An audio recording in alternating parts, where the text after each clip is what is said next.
माता की जय, भारत माता की जय, वंदे मातरम, जिंदाबाद जिंदाबाद बीजेपी जिंदाबाद, जिंदाबाद जिंदाबाद बीजेपी जिंदाबाद, भारत माता की जय, वंदे मातरम, वंदे मातरम, वंदे मातरम.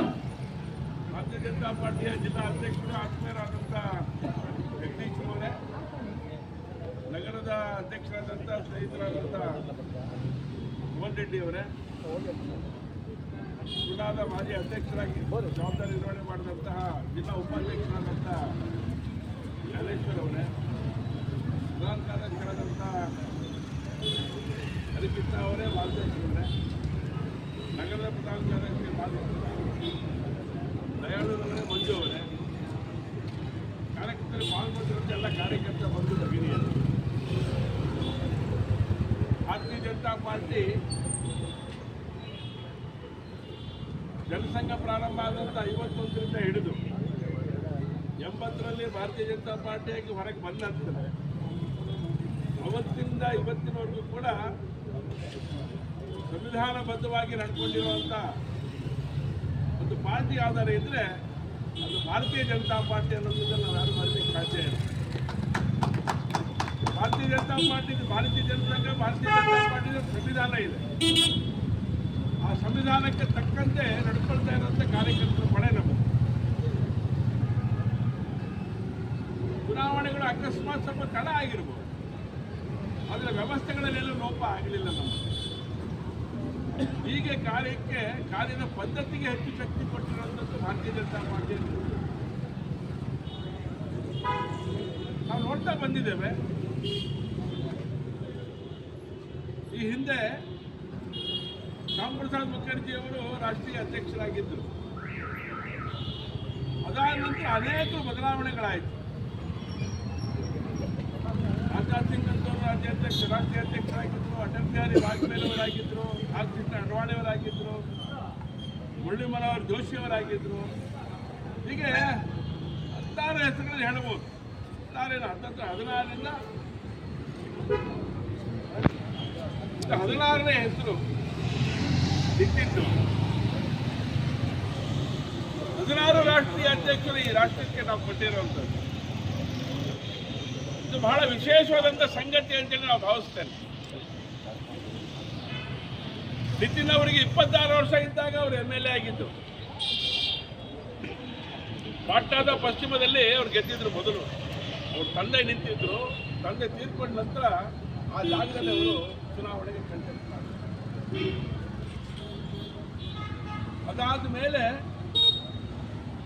ಬೆಂಕಿನಗರ ಅಲ್ಲಿ ನಿರಂತರವಾಗಿ ಕೆಲಸ ಬಂತು. ಪಾಟ್ನಾದ ಪಶ್ಚಿಮದಿಂದ ಗೆದ್ದಿದ್ದು ನಂತರ ಬೆಂಕಿನಗರಕ್ಕೆ ಶಿಫ್ಟ್ ಆಯಿತು. ಆ ಬೆಂಕಿನಗರದಿಂದ ಬಹಳ ವಿಶೇಷವಾದಂಥ ರೀತಿಯಲ್ಲಿ ತಮ್ಮ ಕಾರ್ಯಗಳನ್ನು ಮಾಡ್ತಾ ಬಂದರು. ರಾಷ್ಟ್ರೀಯ ಯುವ ಮೋರ್ಚಾ ಪ್ರಧಾನ ಕಾರ್ಯದರ್ಶಿಗಳಾಗಿ ಕಾರ್ಯವನ್ನು ನಿರ್ವಹಣೆ ಮಾಡೋದು. ಹಂತವಾಗಿ ಸಂಘಟನೆಯ ಚಟುವಟಿಕೆಗಳಲ್ಲಿ ತೊಡಗಿಕೊಂಡು ಕೆಲಸವನ್ನು ಮಾಡ್ತಾ ಪಡೆದಂಥ ಒಬ್ಬ ಕಾರ್ಯಕರ್ತ ಇವತ್ತು ರಾಷ್ಟ್ರೀಯ ಅಧ್ಯಕ್ಷರಾಗಿದ್ದಾರೆ. ಅವರಿಗೆ ಶಿವಮೊಗ್ಗ ನಗರದ ಜನತೆಯ ಪರವಾಗಿ, ಶಿವಮೊಗ್ಗ ಜಿಲ್ಲೆಯ ಪರವಾಗಿ ಹಾರ್ದಿಕವಾದಂಥ ಅಭಿನಂದನೆಗಳನ್ನು ಸಚಿವರಾಗಿ ಕಾರ್ಯವನ್ನು ನಿರ್ವಹಣೆ ಮಾಡಿದಂಥವರು.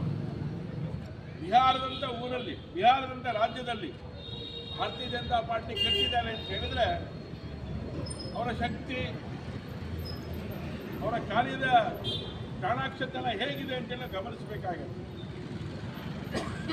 ಯಾಕೆಂದ್ರೆ ಮೊನ್ನೆ ಬಿಹಾರದ ಚುನಾವಣೆ ನಾವು ಗಮನಿಸಿದ್ದೇವೆ. ಹೀಗೆ ಕಾರ್ಯ ಮಾಡಿದಂಥ ಒಂದು ಬಿಹಾರದ ಅತ್ಯಂತ ಶ್ರೇಷ್ಠ ನಾಯಕನಾಗಿ ಇವತ್ತು ರಾಷ್ಟ್ರದ ನಾಯಕತ್ವವನ್ನು ಹಿಡಿದಿದ್ದಾರೆ. ನಿತಿನ್ ಅವರ ಜೊತೆಗೆ ಭಾರತೀಯ ಜನತಾ ಪಾರ್ಟಿಯ ಬೂತ್ ಮಟ್ಟದ ಕಾರ್ಯಕರ್ತರು ಇವತ್ತು ಅವರಿಗೆ ಹೆಗಲಿಗೆ ಹೆಗಲು ಕೊಟ್ಟು ಕೆಲಸ ಮಾಡಲಿಕ್ಕೆ ಸಿದ್ಧವಾಗಿದ್ದಾರೆ ಅನ್ನೋ ಮಾತನ್ನ ಈ ಸಂದರ್ಭದಲ್ಲಿ ಹೇಳ್ತಾ, ಅವರಿಗೆ ಭಗವಂತ ಇನ್ನೊಂದಷ್ಟು ಹೆಚ್ಚು ಕೆಲಸವನ್ನು ಮಾಡಲಿಕ್ಕೆ, ರಾಷ್ಟ್ರದ ಉದ್ದಗಳ ಪ್ರವಾಸ ಮಾಡಲಿಕ್ಕೆ ನಿತಿನ್ ನವೀನ್ ಅವರಿಗೆ ಭಗವಂತ ಶಕ್ತಿಯನ್ನು ಕೊಡಲಿ ಅಂತ ಹೇಳಿ ಈ ಸಂದರ್ಭದಲ್ಲಿ ಪ್ರಾರ್ಥನೆಯನ್ನು ಮಾಡ್ತಾ, ಅವ್ರು ಕೂತಿರುವಂಥ ಜಾಗ ಬಹಳ ದೊಡ್ಡವರು ಕೂತಿರುವಂಥ ಜಾಗ. ಹಾಗಾಗಿ ಹಾಗಾಗಿ ಅವರಿಗೆ ಅವರ ಆಶೀರ್ವಾದ ಯಾವತ್ತೂ ಸದಾ ಇರುತ್ತೆ. ರಾಷ್ಟ್ರದ ಕಾರ್ಯವನ್ನು ಮಾಡಲಿಕ್ಕೆ ನಿತಿನ್ ಅವರು ಕಂಕಣಬದ್ಧರಾಗಿ ಇವತ್ತು ಹೊರಗಡೆ ಬಂದಿದ್ದಾರೆ. ಅವರಿಗೆ ನಾನು ಮತ್ತೊಮ್ಮೆ ಅಭಿನಂದನೆಗಳನ್ನು ಸಲ್ಲಿಸ್ತಾ ಅವರ ಕಾರ್ಯದಲ್ಲಿ ಯಶಸ್ವಿ ಆಗಲಿ, ರಾಷ್ಟ್ರ ಭಾರತೀಯ ಜನತಾ ಪಾರ್ಟಿಯ ನೇತೃತ್ವದಲ್ಲಿ ಇನ್ನೊಂದಷ್ಟು ಮುಂದಕ್ಕೆ ಹೋಗುವಂಥ ಕಾರ್ಯ ಮಾಡಲಿ ಅಂತ ಹೇಳಿ ಮತ್ತೊಮ್ಮೆ ಆಶಿಸ್ತಾ ಅವರಿಗೆ ಅಭಿನಂದನೆಗಳನ್ನು ತಂದು ಸಲ್ಲಿಸಿ ನನ್ನ ಮಾತನ್ನು ಮುಕ್ತಾಯ ಮಾಡ್ತೇನೆ. ನಮಸ್ಕಾರ. ಭಾರತ್ ಮಾತಾ ಕೀ. ಶಿವಮೊಗ್ಗ ಕ್ಷೇತ್ರದ ಶಾಸಕರು ಮತ್ತು ನಮ್ಮೆಲ್ಲರ ಮುಖಂಡರಾದಂತಹ ಚನ್ನಬಸಪ್ಪನವರೇ, ಶಿವಮೊಗ್ಗ ಮಂಡಲದ ಅಧ್ಯಕ್ಷರಾದಂತಹ ಮೋಹನ್ ರೆಡ್ಡಿರವರೇ, ಜಿಲ್ಲೆಯ ಪ್ರಧಾನ ಆದಂತಹ ಹರಿಯಣ್ಣರವರೇ ಮತ್ತು ಮಾಲ್ತೇಶ್ ಅವರೇ ಮತ್ತು ಬಂದಂತಹ ಕಾರ್ಯಕರ್ತ ಸ್ನೇಹಿತರು, ವಿಶೇಷವಾಗಿ ಇವತ್ತು ಒಂದು ಹಬ್ಬದ ವಾತಾವರಣ ಭಾರತೀಯ ಜನತಾ ಪಾರ್ಟಿಯ ಕಾರ್ಯಕರ್ತರ ಮನೆಯಲ್ಲಿ ನಾವು ಕಾಣ್ಬೋದು ಅಥವಾ ಕಾರ್ಯಾಲಯದಲ್ಲಿ ನಾವು ಕಾಣ್ಬೋದು. ಯಾಕಪ್ಪ ಅಂದರೆ ನಮ್ಮ ಸಂವಿಧಾನದ ಅಡಿಯಲ್ಲಿ ನಾವು ನಮ್ಮ ನಾಯಕನನ್ನು ಆಯ್ಕೆ ಮಾಡುವಂಥದ್ದು ಪ್ರತಿ 3 ವರ್ಷಕ್ಕೆ ಒಮ್ಮೆ ನಮ್ಮ ಸಂಘಟನಾ ಪರ್ವದಲ್ಲಿ ನಾವು ಮಾಡ್ತೇವೆ. ಸೊ ಆ ಹಾದಿಯಲ್ಲಿ ಇವತ್ತು ರಾಷ್ಟ್ರೀಯ ಅಧ್ಯಕ್ಷರಾಗಿ ನಿತಿನ್ ಅವರು ಪ್ರಮಾಣ ವಚನವನ್ನು ಸ್ವೀಕಾರ ಮಾಡಿದ್ದಾರೆ. ಇವತ್ತು ನಾವು ನಮ್ಮ ನಾಯಕನನ್ನು ಆಯ್ಕೆ ಮಾಡೋದ್ರ ಜೊತೆಯಲ್ಲಿ ನಮ್ಮ ಪಕ್ಷದ ಹಿರಿಯರನ್ನು ನಾವು ನೆನಪು ಮಾಡಿಕೊಳ್ಳಲೇಬೇಕಾಗತ್ತೆ.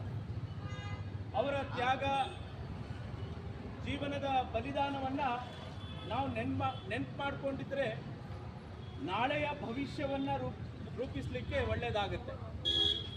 ಸೊ ಆ ದೃಷ್ಟಿಯಲ್ಲಿ ನಾವೆಲ್ಲರೂ ಮಾಧ್ಯಮವನ್ನು ಗಮನಿಸಿದ್ದೀವಿ. ಇವತ್ತು ಮಾನ್ಯ ನರೇಂದ್ರ ಮೋದಿರವರು ಒಂದು ಮಾತು ಹೇಳಿದ್ದಾರೆ, ನಾನು ಒಬ್ಬ ಸಾಮಾನ್ಯ ಕಾರ್ಯಕರ್ತ, ಮಾನ್ಯ ನಿತಿನ್ ಅವರು ನನ್ನ ಬಾಸ್ ಅನ್ನುವ ಒಂದು ವಾಕ್ಯವನ್ನು ಹೇಳಿದ್ದಾರೆ. ನಿಜವಾಗ್ಲೂ ಹೆಮ್ಮೆ ಆಗುತ್ತೆ. ಯಾವುದೇ ರೀತಿಯ ಒಂದು ಆಡಳಿತಾತ್ಮಕವಾಗಿ ತಮ್ಮ ಹುದ್ದೆಯನ್ನು ಇದ್ದರೂ ಸಹ ಸಂಘಟನಾತ್ಮಕವಾಗಿ ನಮ್ಮ ಅಧ್ಯಕ್ಷನೇ ನಮಗೆ ಬಾಸ್. ಸೊ ಇದನ್ನು ಅರ್ಥ ಮಾಡಿಕೊಂಡು ಸಮಾಜದ ಸೇವೆಯಲ್ಲಿ ನಮ್ಮ ಕಾರ್ಯಕರ್ತರು ನಿರತರಾಗಿ ಪಾರ್ಟಿ ವಿತ್ ಅ ಡಿಫರೆನ್ಸ್ ಅನ್ನುವ ರೀತಿಯಲ್ಲಿ ಇವತ್ತು ಮಾನ್ಯ ನಿತಿನ್ ರವರನ್ನು ನಮ್ಮ ಪಕ್ಷ ಮತ್ತು ಹಿರಿಯರು ಆಯ್ಕೆ ಮಾಡಿದ್ದಾರೆ. ನಿಜವಾಗ್ಲೂ ಸಂತೋಷ ಆಗ್ತಾ ಇದೆ. ಹೊಸ ಹುರುಪು, ಹೊಸ ಶಕ್ತಿ ನಮ್ಮಲ್ಲಿ ಬಂದಿದೆ ಅಂತ ಅಂದ್ಕೊಂಡು ಮುಂದಿನ ದಿನಗಳಲ್ಲಿ ನಾವು ಒಳ್ಳೆಯ ಹೆಜ್ಜೆ ಹಾಕ್ತಾ ನಮ್ಮ ರಾಜಕೀಯ ಚಟುವಟಿಕೆಗಳಲ್ಲಿ ಇನ್ನೂ ಶಕ್ತಿಯನ್ನು ತುಂಬುತ್ತಾ ಒಂದು ಪ್ರೇರಣೆಯಾಗಿ ನಮ್ಮ ಹಿರಿಯರನ್ನು ಕಾಣ್ತಾ ನಾವು ಮುಂದೆ ಹೆಜ್ಜೆ ಹಾಕೋಣ ಅಂತ ಹೇಳ್ತಾ ನನ್ನ ಮಾತುಗಳಿಗೆ ವಿರಾಮವನ್ನು ಕೊಡ್ತೀನಿ.